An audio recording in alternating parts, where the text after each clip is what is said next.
আলি সাইয়্যিদিনা মুহাম্মাদিন ওয়া বারিক ওয়া সাল্লিম। আল্লাহ রাব্বুল আলামিনের দরবারে দোয়া, মাওলাই করিম যেন আরেফিনদেরকে আল্লাহ যে ফিউজাত দান করেছেন তার কিছু অংশ আল্লাহ যেন আমাদেরকেও দান করেন। পবিত্র কোরআনের মধ্যে মাওলাই করিম যেটা বলতে চেয়েছেন সেই মতলব বুঝার তৌফিক যেন আমাদেরকে দান করেন। আল্লাহ রাব্বুল আলামিন যেন আমাদেরকে সিরাতুল মুস্তাকিমের পথে রাখেন এবং অটুট রাখেন, অবিচল রাখেন, আমিন। আমরা সূরা বাকারার 171 নম্বর আয়াত থেকে, সূরা বাকারার 170 নম্বর আয়াত থেকে শুরু করব। আলহামদুলিল্লাহি রাব্বিল আলামিন। আমরা সূরা বাকারা পড়ে ফেললে তাইলে ওদিকে আমরা 30তম পারার প্রায় সূরা শেষের দিকে। সূরা বাকারা পড়ে ফেলা মানে পবিত্র কোরআনের একটা সামারি আপনার হাতে চলে আসা। প্রত্যেকটা সাবজেক্ট, দ্য হোল কোরআনের মধ্যে যতগুলা সাবজেক্ট নিয়ে আল্লাহ আলোচনা করেছেন, সূরা বাকারার মধ্যে মোটামুটি আল্লাহ রাব্বুল আলামিন সবকিছুকে সাংকেতিক আকারে মাওলাই করিম তুলে ধরেছেন। 170 নম্বর আয়াত থেকে শুরু করার আগে আমি আমাদের তরুণ প্রজন্মের সম্মানিত উলামায়ে কেরাম, আমাদের ছেলেপুলে, আমাদের যারা বর্তমানে কাজ করছেন মাঠে ময়দানে, তাদের জন্য দু একটি কথা বলে আমরা আমাদের যথারীতি যেই আয়াত সে আয়াত সম্পর্কে আলোচনা করব। প্রথম বিষয় হচ্ছে,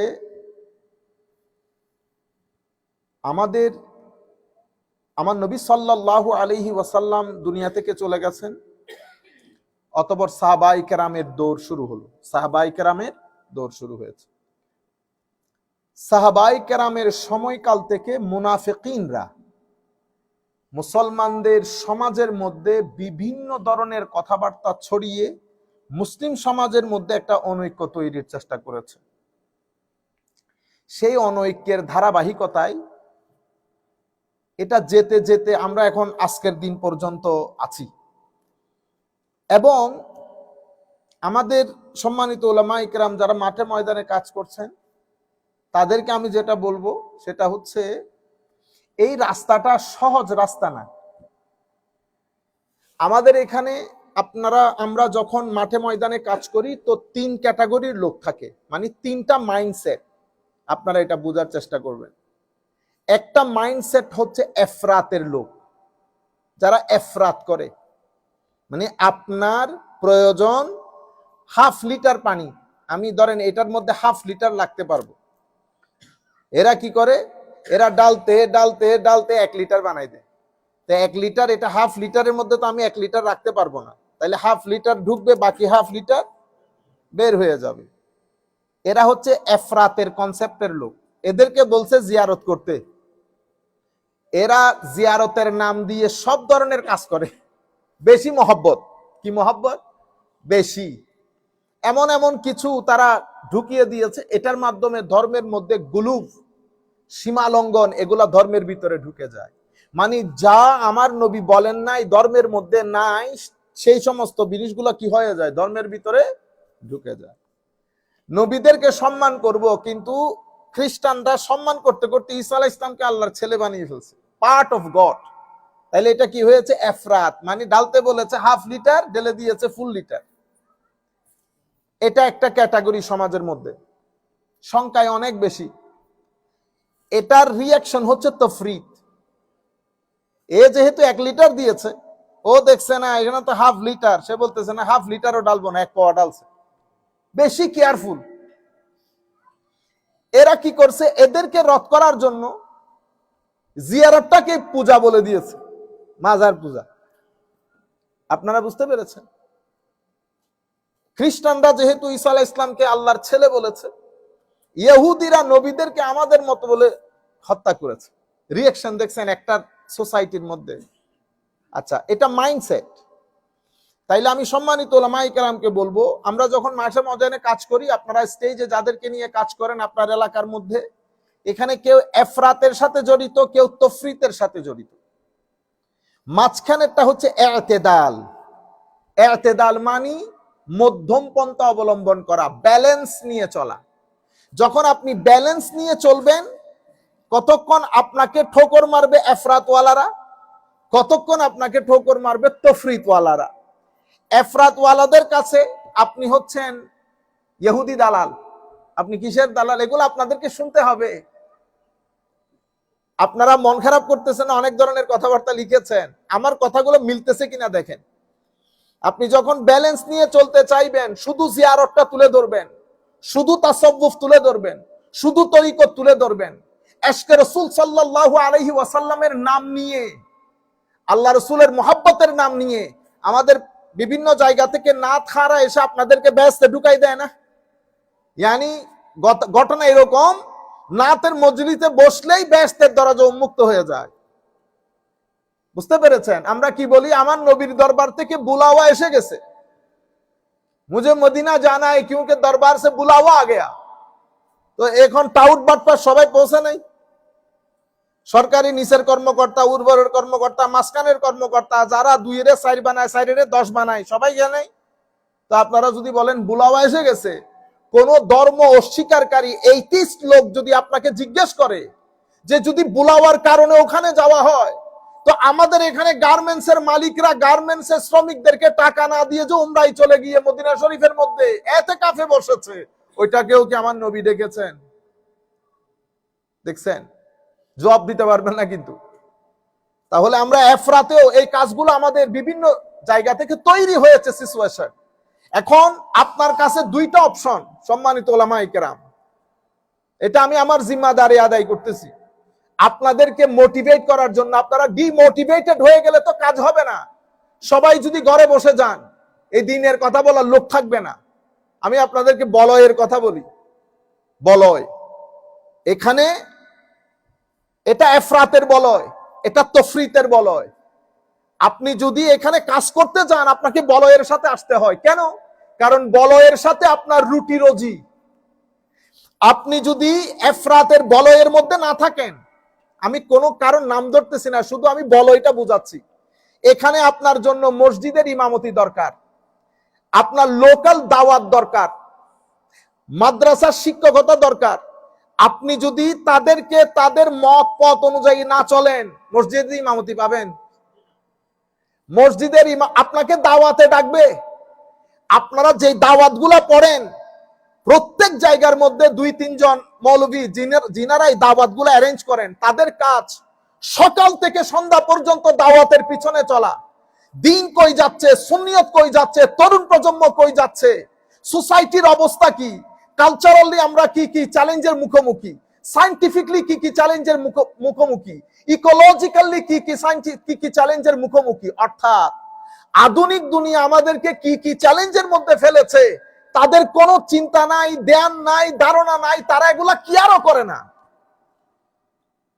তারা দাওয়াত নিয়ে আছে। সেই দাওয়াতের এটা একটা বলয়।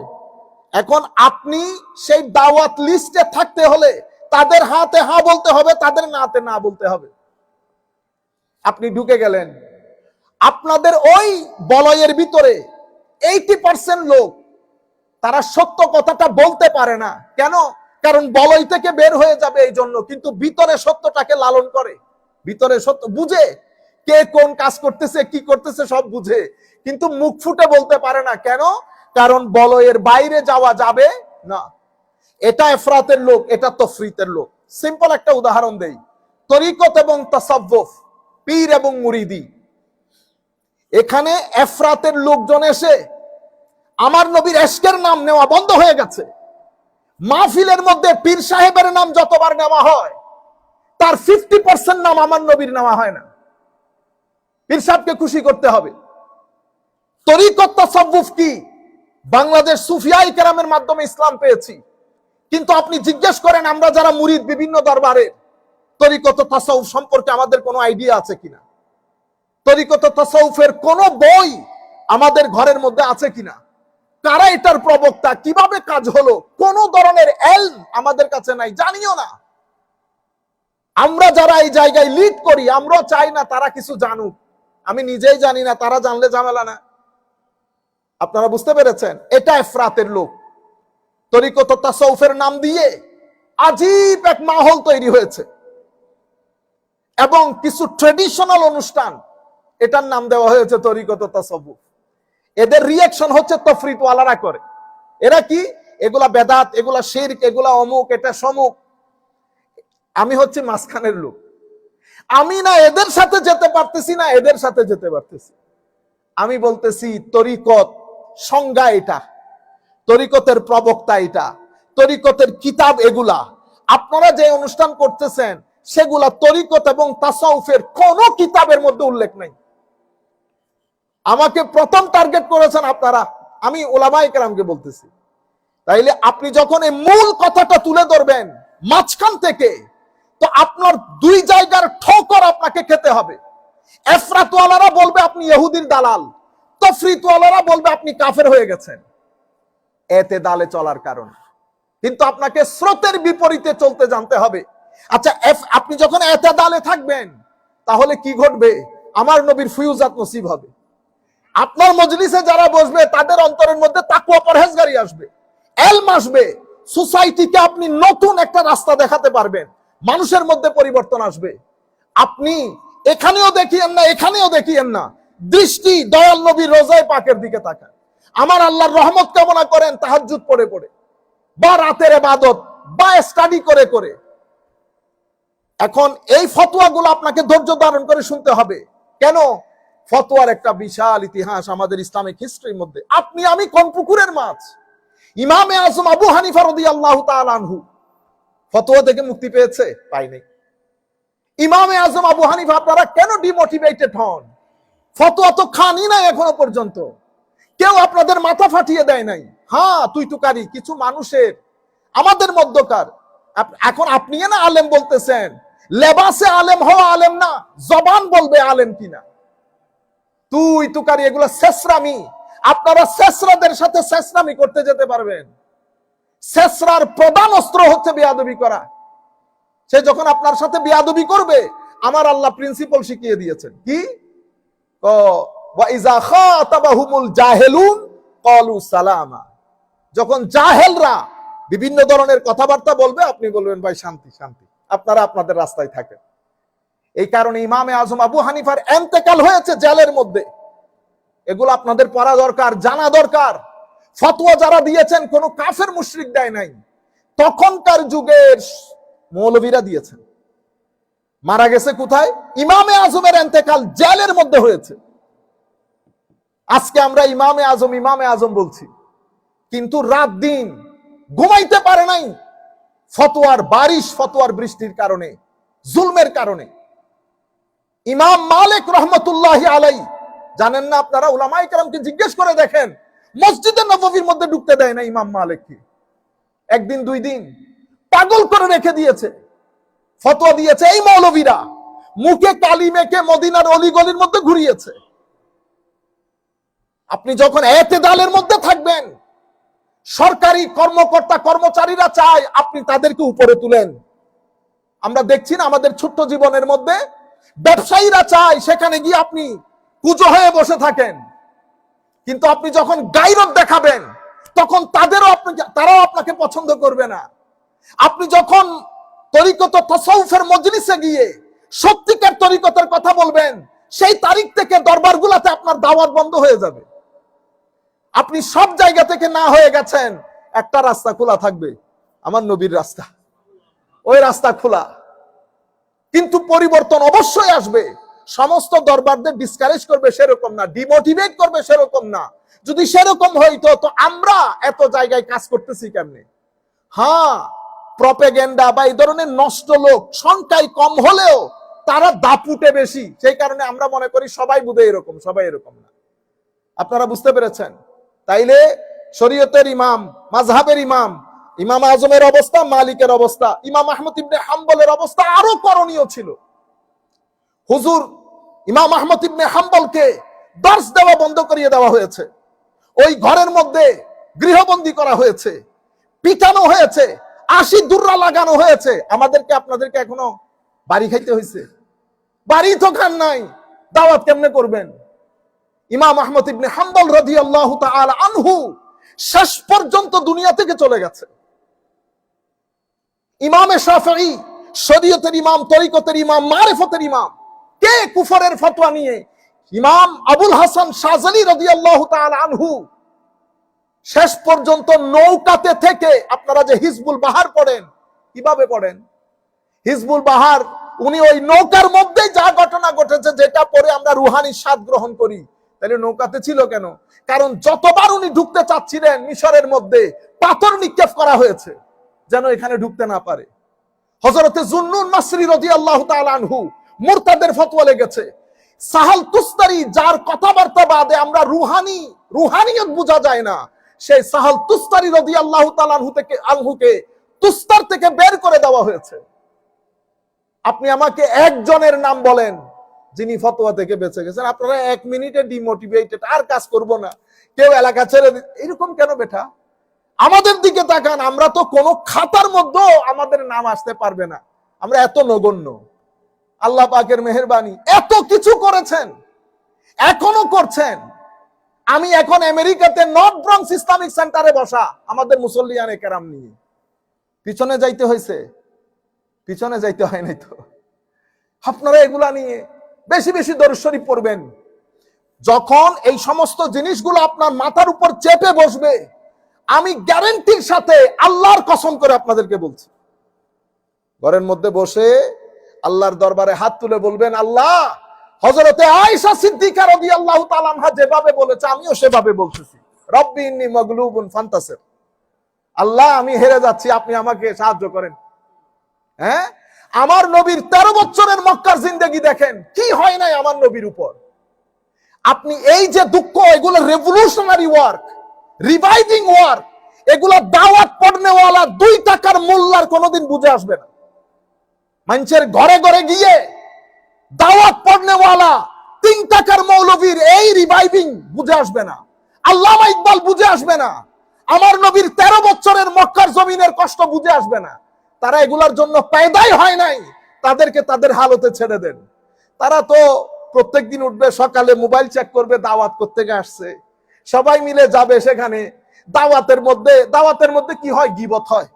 দাওয়াতের মধ্যে গীবত হয়। কাজ করে যান, পিছনে ফিরতে হবে না। লফজের মধ্যে, প্রত্যেক শব্দের মধ্যে কনসেন্ট্রেট করেন, শরীয়ত বিরোধী কোনো কিছু আসছে কিনা। বেশি বেশি লেখাপড়া করেন, ইবাদত রিয়াজত করেন, আমার নবীর উপর দরুদ পড়েন, মানুষের জন্য কাজ করেন।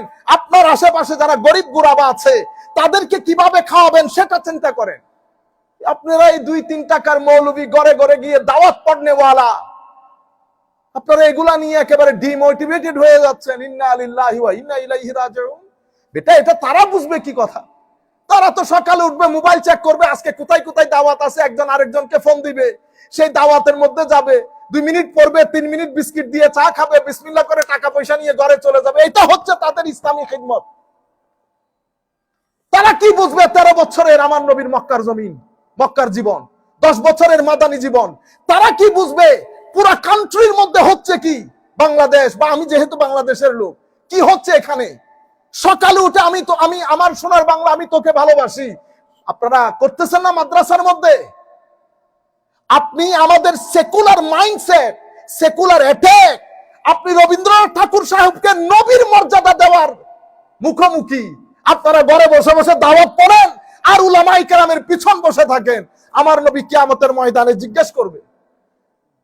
আমি ছেলেদেরকে বলছি, ইতিহাস পড়েন, বাংলাদেশের, আমাদের সাবকন্টিনেন্টের ইতিহাস জানা দরকার।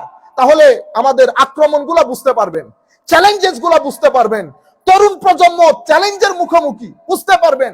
আপনি আমাদের বাংলাদেশে ইকবালের নাম নেওয়া বন্ধ হয়ে গেছে। কেন হয়েছে? কোনদিন মাথায় এসেছে? ইকবাল কি শুধু দাওয়াত পড়ার জন্য আর মাহফিলের মধ্যে সালাতুনিয়ার শের পড়ার জন্য ইকবাল? আগামী সোমবারে আমি ইকবালকে চিনাবো ইনশাআল্লাহ। আপনারা আগামী সোমবার আমাদের এই দর্স হবে শুধুমাত্র আল্লামা ইকবালের উপর। তখন কিছু হলেও আপনাদের ভিতরে জিন্দেগি আসবে।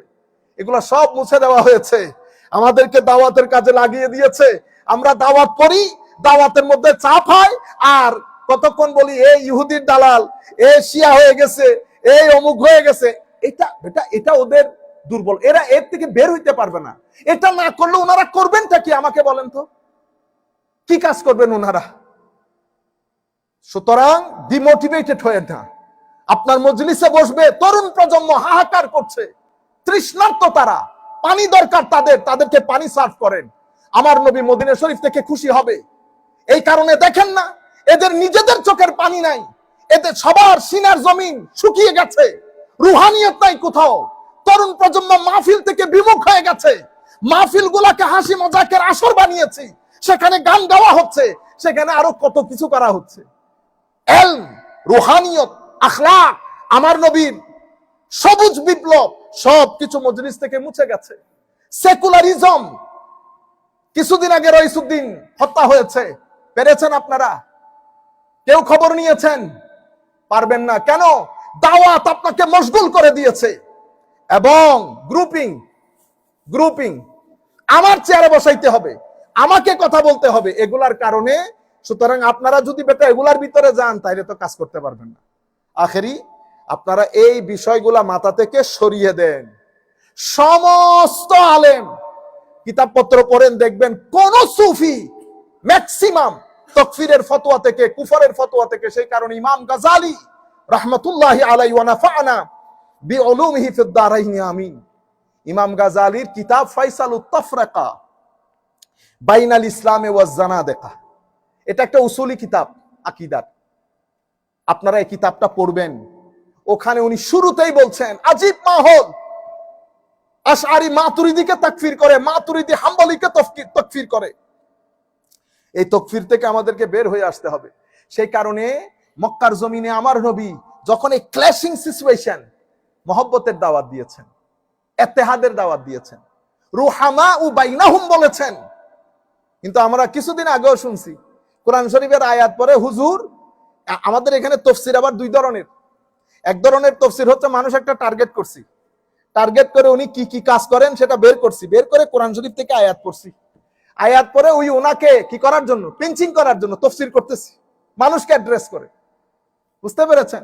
আরেকজনকে বলতে শুনেছি, আপনারা বলছেন আমি গালি দেই, আমি কখনো গালি দেই না, আল্লাহ কোরআনে পাকের মধ্যে গালি দিয়েছেন। দেখছেন কত বড় জাহেল, মূর্খ, অশ্লীল মানুষ। আল্লাহ কি বলেন নাই? তাব্বাত ইয়াদা আবি লাহাবি ওয়া তাব, ওয়াজ করতেছে। তাইলে আল্লাহ গালি দিলে, আরে খোদা, আপনারা এগুলা গিলেনও বসে বসে বেটা। তো এখনো হয় কি, আল্লাহ বলেছেন মুনাফিকদের উপর ওয়াগলুজ আলাইহিম, খুব কঠিন ভাবে। তো আপনি কি, আমি কি মুনাফিকদের সাথে কথা বলতেছি? মাহফিলে কি মুনাফিক আসছে? ইন্না আলিল্লাহ। তাইলে আপনি আল্লাহ আয়াতটা যেভাবে বলছেন সেখান থেকে উঠিয়ে এনে আপনার অন্তরের গরজ এবং অন্তরকে খুশি করার জন্য এক ব্যক্তিকে টার্গেট করে ওনার জন্য ওয়াজগুলা করতেছে। এগুলা তো আপনারা জানেন না, এগুলা সোসাইটিকে আপনারা অ্যাওয়্যার করবেন। আল্লাহ আমাদের হামিও নাসির হোক। আশা করি আপনাদের ওষুধ হয়েছে, আপনারা ডিমোটিভেটেড হবেন না, আল্লাহর দরবারে তওবা করবেন। তওবা করে আবার একজন মানুষ হোক, দুইজন মানুষ হোক, মাহফিলে বেশি মানুষ লাগবে না, তিনজন মানুষ হোক, সত্যিকার কথাগুলা বলবেন। কোরআন এবং সুন্নাহ থেকে সত্যিকার কথাগুলা জাতিকে জানান দেবেন। লেখাপড়া করবেন, মহব্বতের কথা, ইত্তেহাদের কথা মানুষকে প্রচার করবেন। আল্লাহ রাব্বুল আলামিন আমাদের হামি ও নাসির হোক। কোরআনে পাকের 100, আমরা আপনারা করিয়েন না, আমরা বেশি দেরি করব না। কোরআনে পাকের 170 নম্বর আয়াতের মধ্যে আমার আল্লাহ ইরশাদ করছেন, এই কয়েকটা আয়াতের অর্থ আমরা ইতোপূর্বে পড়েছি, আমরা শুধু যেহেতু শেষ করতে হবে পড়ে চলে যাই। ওয়া ইযা কিলা লাহুম ইত্তাবিউ মা আনজালাল্লাহ ক্বালু বাল নাত্তাবিউ মা আলফাইনা আলাইহি আবাআনা আওয়ালাউ কানা আবাউহুম লা ইয়াকিলুনা শাইআন ওয়া লা ইয়াহতাদুন। হাবিব, যদি তাদেরকে আপনি বলেন আল্লাহ রাব্বুল আলামিন যা নাজিল করেছে তা অনুসরণ করার জন্য, তারা বলবে না না, আমরা ওগুলার মধ্যে নাই ভাই, আপনি নতুন কথাবার্তা আমাদেরকে বলিয়েন না, এগুলা ফিতনার জিনিস। তো কি করবেন আপনারা? আমরা বাপদাদারা যা করছে, আমরা বাপদাদারা, আমরা ওখান থেকে বের হইতে পারবো না। আমার নবী কথা কার সাথে বলতেছেন? মুসলমানদের সাথে। এই কথা কি মুসলমানদের সাথে? না, মুসলমানদের সাথে না। আমার নবী এই কথা বলতেছেন, আল্লাহ কোরআনের এই আয়াত নাজিল করেছেন কাদের জন্য? যাদের কাছে আমার নবী দাওয়াত পৌঁছাইতে চাচ্ছেন। এরা কাফের, এরা মুশরিক, এরা মুনাফিক, সবাই মিলে নন মুসলিম। তো আমার আল্লাহ বলতেছেন হাবিব, কারণ তাদের একটা ছিল, আমরা নতুন কথাবার্তার মধ্যে আসতে পারবো না। আমরা বাপদাদারা দেখছি মূর্তি পূজা করতে, বাপদাদারা দেখছি এই লাত, মানাত, উজ্জা, এই পশুটা লাতের নামে জবাই করতেছি, লাত বলে চিল্লানি মারতো, জবাই করত। আমরা এগুলা দেখছি। আমরা আল্লাহু আকবার বলা, আমরা এই আপনার ওই দাওয়াতের মধ্যে আমরা নাই। আমি আপনাদেরকে আবার রিপিট করে বলতেছি শুধু একটা জিনিস বোঝানোর জন্য। তাইলে এটা আল্লাহ নাজিল করেছেন কার জন্য? আমার নবী হচ্ছেন এক পক্ষ, কাফের মুশরিক অন্য পক্ষ। আমার আল্লাহ বলতেছেন তাদেরকে যদি বলা হয় আপনার অনুসরণের জন্য অথবা আল্লাহর কোরআনের অনুসরণের জন্য, তারা বলবে আমরা বাপদাদারা যাব। এখন আমার এক ভাই নামাজের পরে মোনাজাত করছে, এখন আমাদের হেলাল ভাই, আমি এমনি এক্সাম্পল স্বরূপ বলতেছি, হেলাল ভাই বলতেছেন কেন মোনাজাত করলেন?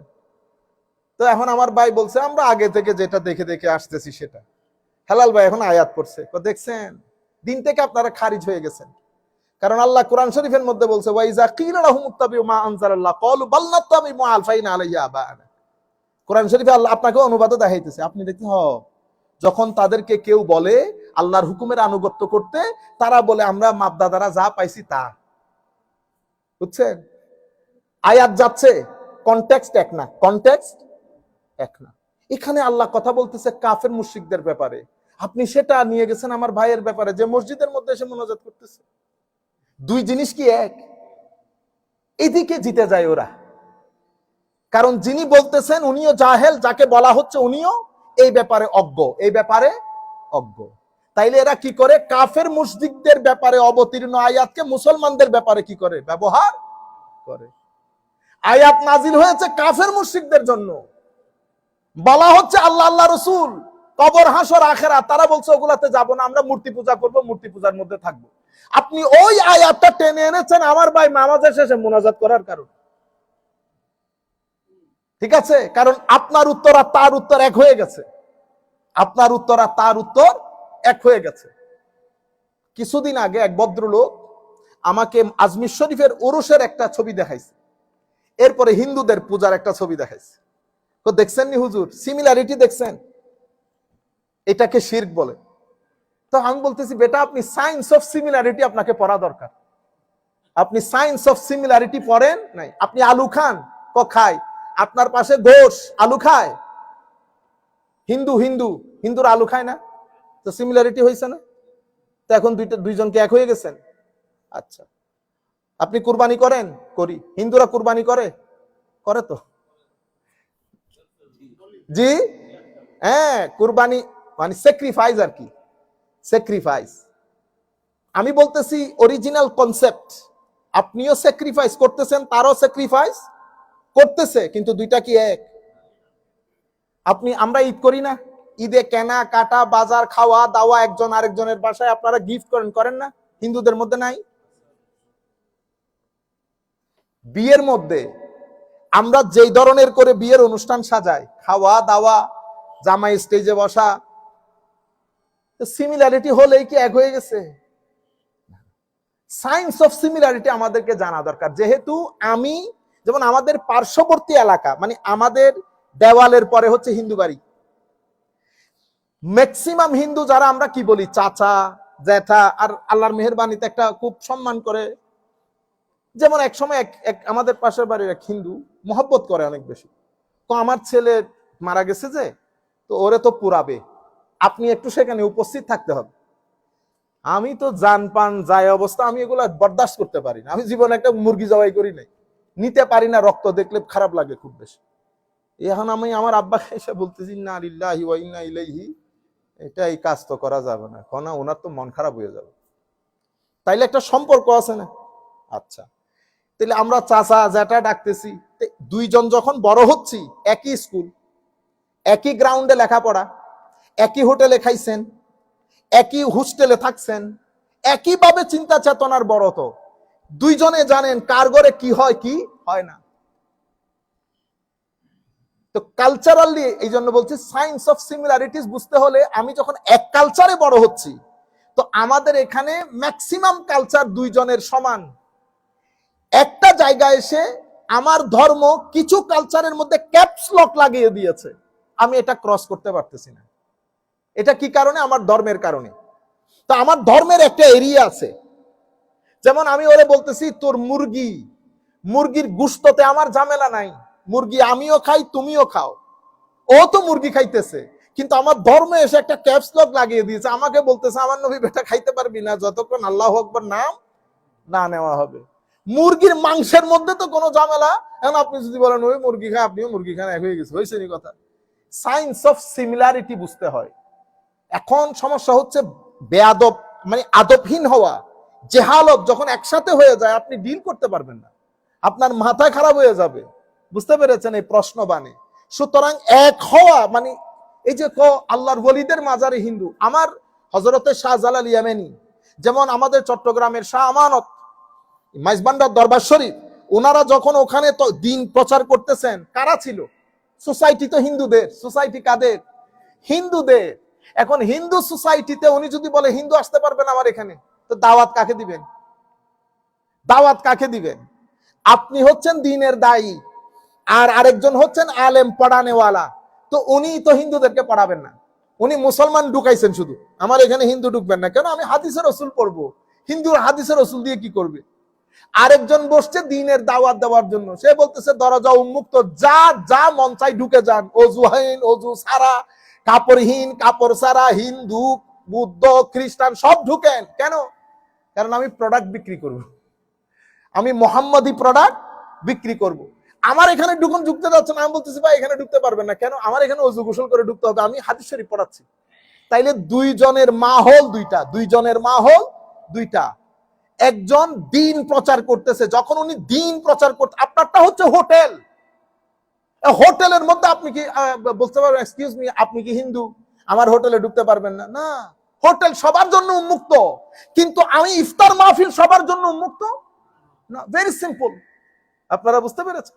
তো সেই জায়গার মধ্যে মাজারে পাকের মধ্যে এই যে যাওয়া, ওই যে যাওয়ার কালচার তৈরি হয়েছে, এখনো আছে, এখনো আছে। মানুষের মন জয় করতে পেরেছে। ওনারা মানে অনেক চিন্তা করেছেন যে এদেরকে মন জয় করা কেমনে যায়। এখান থেকে শ্যামা, এই যে শ্যামা মাহফিল করে না কাওয়ালি, আর মা কি তাকুয়া পরহেজগারি, মাইন্সের সামনে ভিতরে ভিতরে সবাই বসে বসে শুনে, ভিতরে ভিতরে যতগুলা মানুষ কাওয়ালির ভিতরে ফতোয়া দেয় সবাই কাওয়ালি শুনে, সবাই। আপনি যদি তাদেরকে জিজ্ঞেস করেন বিসমিল্লাহ পুরা লিস্ট বলতে পারবে। মানুষ তো আপনি আপনার মধ্যে সুর ইম্প্যাক্ট করে। এখন তারা দেখতেছে যে এখানে এদের ভিতরে সহজভাবে কিভাবে ঢোকা যায়, সহজভাবে কিভাবে ঢোকা যায়। যেমন আমি সারাদিন ওয়াজ করলাম, আপনার মনে কোনো কিছু নরম হইল না, কিন্তু একটা বিচ্ছেদের কালাম পরে আপনার ভিতরের জগৎকে ব্রোকেন করে দিয়েছে। আপনি 13 পান নাই, আপনার চোখ দিয়ে পানি পড়তেছে। আমি বেচারা 4 ঘন্টা ওয়াজ করছি, নিজেরও নাই চোখের পানি, মানুষেরও নাই চোখের পানি। আরেকজন কিছু করে নাই, আরেকজন কিছু করে নাই, কি একটা বলছে, সেও কান্দে, মানুষও কান্দে। কি রে, আপনারা বুঝতে পারতেছেন? সেই কারণে হযরতে দাউদ আলাইহিস ইসলামকে আল্লাহ মুজিজাই দান করেছেন সুর। মুজিজা কি? সুর। কেন? সুর ইম্প্যাক্ট করে অনেক বেশি। এই কারণে আমার আল্লাহ মানুষের ভিতরে, আপনারা দেখেন আমরা যখন আমাদের ইভেন আমাদের কামরানো যখন কেরাত করতেছে, ভিতরে লাগে না ভালো? ওই জায়গার মধ্যে যদি একজনে আমার মতো করে এই ড্রাই আকারে পড়ে ফেলতো, ভালো লাগতো? ভালো লাগতো না। আপনারা যখন মদিনা শরীফের মধ্যে, মক্কা শরীফের মধ্যে নামাজ পড়েন, শেখ সুদাইস যখন নামাজ পড়ে, আপনি কি আয়াতগুলা বুঝতে পারতেছেন? পারতেছেন না তো, কিন্তু অজর দ্বারায় পানি পড়তেছে। তাইলে আপনি আমাকে বলেন তো পানিটা কেন পড়তেছে? আপনি বলবেন হুজুর কোরআনের আয়াতের কারণে। না, আয়াতের একটা ইম্প্যাক্ট আল্লাহর কালামের আছে, ঘায়েল করে ফেলেছে আপনাকে কিসে? সুরে। আপনারা বুঝতে পেরেছেন? সেই কারণে একটা তো জাগার তাসির থাকে, হেরেমের তাসির আর এখানকার তাসির কখনো এক হবে না। কোরআনের তাসির আছে, কিন্তু সুর যদি না হইতো আপনি ওই জিনিসটা নিতে পারতেন না। তো সুফিয়াই কেরাম ওনারা যখন দেখেছেন এই এলাকার মানুষকে টার্গেট করতে হলে আমার বৃহত্তম জিনিস হচ্ছে দিন দেওয়া, তাকে আল্লাহ মানিয়ে নেওয়া, তো তারে কি করতেছে? ও দেখতেছে কি রে, এখানেও তো ঢুল তাবলা আছে, ঢুল তাবলা আছে, বসে গেছে। তো সে এতক্ষণ বাসাই করছে গান, এখানে তারে লা ইলাহা ইল্লাল্লাহ, সে বুঝতেও পারে নাই লা ইলাহা ইল্লাল্লাহ সুরে যে সে ডান্সিং করা শুরু করছে, রক্স তৈরি হয়েছে। আপনারা বুঝতে পেরেছেন? এবং ইথিওপিয়ান সাহাবায়ে কেরাম এসে আমার নবী যেই তারিখে রবিউল আউয়ালের 12 তারিখ হিজরত করেছেন, হিজরত তারিখে এসে মসজিদে নববীর দরজার মধ্যে সাহাবায়ে কেরাম রক্স করতেন। রক্স মানে ইংরেজির রক্স, এটা হাদিসে পাকের শব্দ কি? ওয়াহুম ইয়ারকুসুন, মুস্তাদ আহমদ, ইমাম আহমদ ইবনে হাম্বলের হাদিস। তারা রক্স করত। এখন বললে আপনারা নিতে পারতেছেন? শিরকের ফতোয়া, বেদাতের ফতোয়া পাগল করে রেখে দিয়েছে উম্মতে মুহাম্মদ সাল্লাল্লাহু আলাইহি ওয়াসাল্লাম। এখন বললে এই যে এগুলা এগুলা এমনিতে আসছে, এগুলা বুঝতে পেরেছেন? যাই হোক, এই যে আপনাকে সুযোগ করে দিয়েছে লা ইলাহা ইল্লাল্লাহ, এই যে বাবা মহিউদ্দিন রহমাতুল্লাহ আলাইহি যেখানে ফিলাডেলফিয়াতে, আপনাকে বলেনও নাই ওযু করেন, নামাজ পড়েন, উনি নিজে নিজে ওযু করতেছে, নামাজে দাঁড়াইছে। তোরা জিজ্ঞেস করতেছে এগুলা কি করতেছেন? আমি ফ্রেশ হচ্ছি পানি দিয়ে। তা আমরা হইতে পারবো? Why not? তো তাকে কিন্তু আগে কালমা পড়তে বলতেছে না। আপনারা সুফিয়া ইকরামের স্ট্র্যাটেজি দেখেন, টেকনিক দেখেন কিভাবে, বুঝতে পেরেছেন? আচ্ছা, এটা আপনি কি করেন? আমরা আপনার সাথে দাঁড়াইতে পারবো? হ্যাঁ দাঁড়াইতে পারবো, কিন্তু এটা এইভাবে দাঁড়াইলে হবে না তো, আগে তো একটু পানি দিয়ে হাত মুখ ধুয়ে ফেলতে হবে। কেমনে দুই? কই যে আমি ধুইতেছি, এরকম ওযু করাইছে না, নামাজে দাঁড়াইছে। হায় হায়, সুফিয়া ইকরামের নামাজ আর আমাদের নামাজ এক ধরনের না। নামাজ অনেক বড় জিনিস, অনেক মহব্বতের জিনিস। মা সন্তানের মধ্যে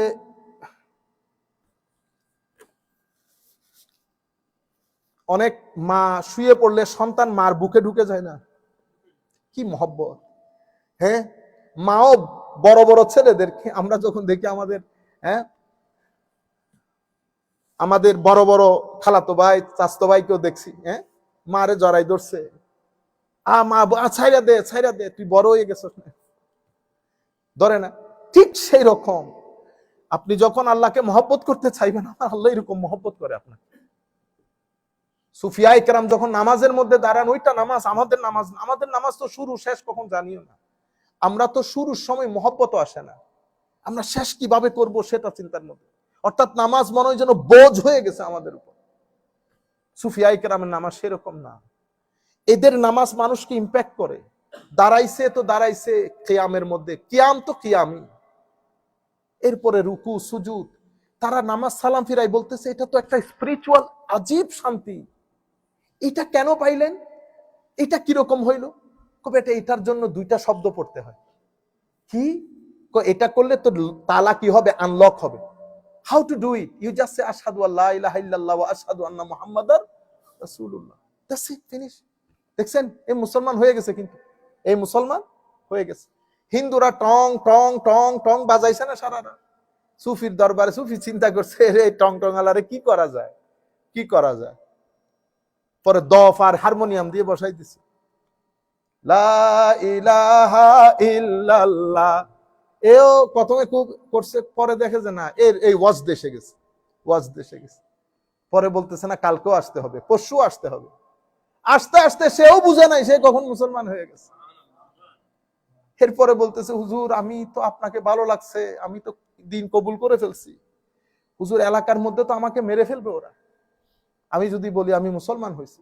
কবে এটা এলাকায় বলতে হবে না, এলাকায় তুই নিজে ভিতরে রাখ তুই যে মুসলমান হয়ে গেছিস সেটা।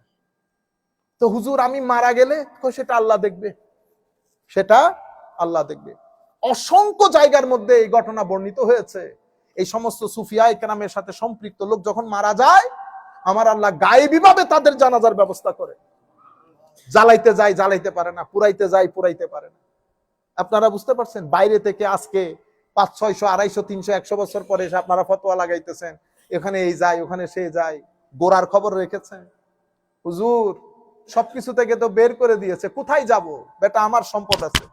এ মুরিদদেরকে বলছে কালকে যা টাকা পয়সা আছে নিয়ে আসবি। কেন হুজুর? ওই 2-4 জন মুসলমান হয়েছে, এদেরকে সহযোগিতা করতে হবে। আচ্ছা, এরপরে সমাজের গরিব দুস্থ মানুষ এসে জমে যাচ্ছে, কি করতে হবে? এই সমাজের মধ্যে যারা একটু টাকা পয়সা দেন তো দেয়। এই যে খাওয়া দাওয়া শুরু হয়েছে মাজারে পাকগুলার মধ্যে, আজকের দিন পর্যন্ত মালিক শাহ রহমতুল্লাহ আলাই সেদিন ইন্তেকাল করেছেন আমাদের উপদ্বীপ, আমাদের হেলাল ভাই চেনে, 5000 লোক সকাল বিকাল খাদ্য গ্রহণ করে। How many people? 5000 people. Can you imagine? Enayetpur দরবারের মধ্যে আমি জোহরের নামাজ পড়ে বের হয়েছি, দেখি লঙ্গরখানা ওপেন। বেটা কাদেরকে খাওয়ান? হুজুর সবাই, মুসলিম নন মুসলিম সবাই। 1200 থেকে আর 2000 লোক ডেইলি খাদ্য গ্রহণ করতেছে। হেন কোন দরবার আছে খাদ্য খাওয়াচ্ছেন? আপনি পারবেন? আমার ঘরের মধ্যে কোনো মেহমান আসে এখন, বুঝতে পেরেছেন? এই আন্দাজে দিনগুলা প্রচার হয়েছে। এটার উপরে যখন দেখতেছে মুসলমানদের এই জায়গাগুলাকে বন্ধ করে রাখার কোনো উপায় নাই, তখন আমাদেরও পতন হলো, ওয়েস্টার্ন কান্ট্রি গিয়ে আমাদের উপর সায়ের হলো, তারা মিডল ইস্টের দুই একটা তেল সমৃদ্ধ দেশকে একসাথে নিয়ে ফতোয়ার বাজার গরম করলো। উদ্দেশ্য কি? উম্মতে মুসলিমার এই কাজটাকে বন্ধ করে দিতে, তরুণ প্রজন্মকে মাজার বিমুখ করতে। কারণ এটা তো এনার্জি, পজিটিভ এনার্জি, যেই যাবে পজিটিভলি এনার্জেটিক হবে। এখন তরুণ প্রজন্মকে যদি এখান থেকে দূরে রাখতে চায়, তাহলে কি করতে হবে? সব জায়গায় বেদাত শিরকের ফতোয়া লাগিয়ে দাও, কনফিউজ করে দাও উম্মতে মুসলিমাকে। আপনারা দেখতেছেন না, বাবা মহিউদ্দিন রহমতুল্লাহ আলাই কোন লেখাপড়া আছে? কিছুই তো নাই, গ্রামীণ লোক। পেনসিলভেনিয়ার মধ্যে সে পাগল করে দিছে না? আমরা পারছি একটা আমেরিকানকে মুসলমান বানাইতে, সত্যিকার আমেরিকান যারা একেবারে অরিজিনালি সায়েন্টিস্ট, প্রফেসর, ইঞ্জিনিয়ার, পারি নাই? এই ভদ্রলোক থেকে পাহাড় থেকে উঠে এসে এখানে সবাইকে ইসলাম কবুল করে কি একটা মানে রেভলিউশন তৈরি করে দিয়েছে। কিভাবে করেছে? এটাকে রুহানিয়ত বলে, মহব্বত, রুহানিয়ত। আমি তরুণ প্রজন্মকে এই জিনিসগুলোর প্রতি উদ্বুদ্ধ করতে চাচ্ছি। আমাদের ছেলে পেলেগুলা আপনাদের সহযোগিতা প্রয়োজন। তারা ডিপ্রেসড, তারা ইউনিভার্সিটিতে গিয়ে বন্ধু বান্ধবদের সাথে মিশে বিভিন্ন ধরনের এডিকশনের সাথে জড়িত হয়ে যাচ্ছে। আপনারা তাদের জন্য কাজ করেন, তাদের সাথে মিশেন।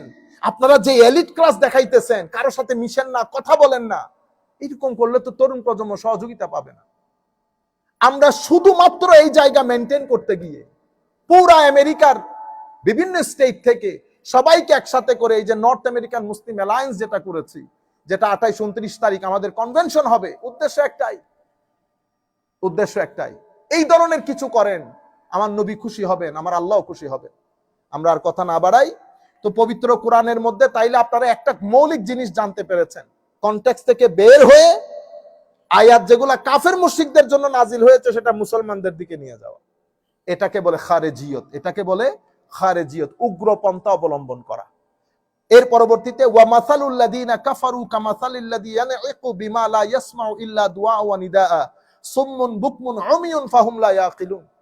সোসাইটির মধ্যে কিছু লোক কখনো আপনার মেসেজকে রিসিভ করবে না। কেন? বধির, যারা বধির, আপনারা সিলেটের ভাষায় কি বলেন? জি, বধির। হ্যাঁ, বধির মানে আমাদের সিটেঙ্গে ভাষায় আমলা খাও। সিটেঙ্গাটা আরো ডেঞ্জারাস, বলতাম নি। সিটেঙ্গে ভাষায় বলে বরা, বেহরা মতো, পিছন থেকে সারাদিন ডাকলেও শুনবে না। সুতরাং তাদের জন্য সময় স্পেন্ড করার কোনো দরকার নাই। মাসালুল্লাযীনা কাফারু, এই কাফেরদের দৃষ্টান্ত হচ্ছে বধিরের মতো। সুম্মুন বুকমুন উমিয়ুন, এরা সুম্মুন, এরা বুকমুন, এরা উমিয়ুন। আপনি যদি ইয়া রাসূলুল্লাহ, এরা বধির, এরা অন্ধ, এদেরকে আপনি সারাদিন যদি এদের পিছনে দৌড়ান কোনো লাভ হবে না। সুতরাং এদের জন্য আপনি মন খারাপ করিয়েন না, আপনি শুধু দাওয়াত পৌঁছিয়ে দেন। গ্রহণ করা না করা সেটা যার যার ব্যক্তিগত বিষয়। বুঝতে পেরেছেন? এরপরে ইয়া আইয়ুহাল্লাযীনা আমানু, আবার কুলু মিন তাইয়্যিবাতি মা রাযাকনাকুম ওয়াশকুরু লিল্লাহি ইন কুনতুম ইয়াহু তা'বুদুন। আমাদেরকে ডেকে বলা হচ্ছে কুলু মিনাত তাইয়্যিবাত, সব জায়গার মধ্যে মুখ বসাবি না। তাইয়্যিবাত হালাল জিনিস, যা আল্লাহ কোরআনে হালাল করেছেন, যা আমার আল্লাহ কোরআনে হারাম করেছেন, যা আমার নবী হালাল করেছেন, যা আমার নবী হারাম করেছেন, এর বাইরে আমরা যেন মুখ না দেই। বলা হচ্ছে তাইয়্যিবাত খাবা, মা রাযাকনাকুম ওয়াশকুরু লিল্লাহ, আল্লাহ শুকরিয়া আদায় করবা। এবং এটা খুবই গুরুত্বপূর্ণ। হযরত আলী রাদিয়াল্লাহু তাআলা আনহু একটা দারুণ কওল আছে, আপনি পরীক্ষায় পড়ছেন তো সব সময় শুকরিয়া আদায় করবেন, ইভেন পরীক্ষার মধ্যে শুকরিয়া। কেন? তুমি চিন্তা করবে, ধরেন আপনার বড় গায়ের জ্বর, পাগল করে দিচ্ছে আপনাকে, তখন আপনি চিন্তা করবেন যে এর চেয়ে বড় রোগ তো হইতে পারত। এটা না হয়ে যে এটা হয়েছে, আল্লাহর দরবারে শুকরিয়া, আলহামদুলিল্লাহ। টাকার ক্ষেত্রে হলেও সেম। তখন ইভেন শরীরের উপরেও যদি বিপদ যায়, অন্তত আল্লাহ তো দিন ধর্মের ক্ষেত্রে আমাকে ফিতনার মধ্যে ফেলে নাই। সার্বক্ষণিক যে গ্রেটফুল থাকে আল্লাহর দরবারে, এবং এই গ্রেটফুলনেস আপনার অন্তরকে কি করে জানেন? প্রশস্ত করে, পিসফুল করে। আপনি যদি গ্রেটফুলনেস বের করে দেন, এই পৃথিবী নামক এই গ্রহের মধ্যে আপনি শান্তিতে থাকতে পারবেন না, পাগল করে দিবে আপনাকে। এটা ধরেন 13 ঘন্টা। একজনে বলতেছে হুজুর চোখ খুলতে পারতেছে না, দিনের 2:30 3টা বাজছে, কিরে ভাই? কওজোর সারা রাত কাজ করছি। ইন্না লিল্লাহি, পাগল। আমি বললাম, আপা পাগল হয়ে যাচ্ছেন কেন? কওজোর বহু খরচ। ইন্না লিল্লাহ। না বেটা, লাইফ এনজয় করেন, এনজয় করেন, ইনকাম করেন, এনজয় করেন। কারণ আপনি এনজয় করতে চাইলে তখন এনজয় করতে পারবেন না, আপনার দিন কিন্তু ফুরিয়ে যাচ্ছে, দিন ফুরিয়ে যাচ্ছে, সময় চলে যাচ্ছে। আমার আল্লাহ শুধু আপনাকে এই কাজে লাগাই নাই। আপনি গতকালকে নামাজ পড়ছেন, পড়ি নাই, তো বেটা আপনি আখিরাত ছেড়ে দিয়েছেন, লানত পড়বে। এই ধরনের জিন্দেগির উপর লানত পড়বে, এটা করিয়েন না। আপনার নির্দিষ্ট সময় 10 ঘন্টা, 11 ঘন্টা, 8 ঘন্টা, এরপরে এডিশনাল কাজ যেটা, সেটা আমি নামাজ ত্যাগ করে না, জিকির ত্যাগ করে না। আপনার এখানে অনেক ধরনের কর্ম কর্তব্য আছে, শুধু ইনকাম করা না, শুধু ইনকাম করা না। আমরা বসে আপনারা প্ল্যান করেন সিস্টেম অনুযায়ী, দুনিয়াও রাখেন, আখিরাতও রাখেন। আপনি পুরা সপ্তাহ মসজিদে আসতে পারেন নাই, পুরা সপ্তাহ মসজিদে আসতে পারেন নাই, শুক্রবারে এসে বড় করে আওয়াজ দেন, মানে আমি আসছি। ইন্না লিল্লাহ। তারপরে জিজ্ঞেস করলো, হুজুর এটা আপনি বুঝবেন না? দেখছেন কত বড় পণ্ডিত। আচ্ছা, ইয়া আইয়ুহাল্লাযীনা আমানু কুলু মিনাত তাইয়্যিবাতি মা রাযাকনাকুম ওয়াশকুরু লিল্লাহি ইন কুনতুম ইয়্যাহু তা'বুদুন। যদি আপনারা আল্লাহর বন্দেগী করেন, যদি আল্লাহর বান্দা হয়ে থাকেন, তা আল্লাহর দরবারে সব সময় শুকরিয়া আদায় করবেন। আমা আলাইনা ইল্লাল বালাগুল মুবিন। আসসালামু আলাইকুম ওয়া রাহমাতুল্লাহি তাআলা ওয়া বারাকাতুহু।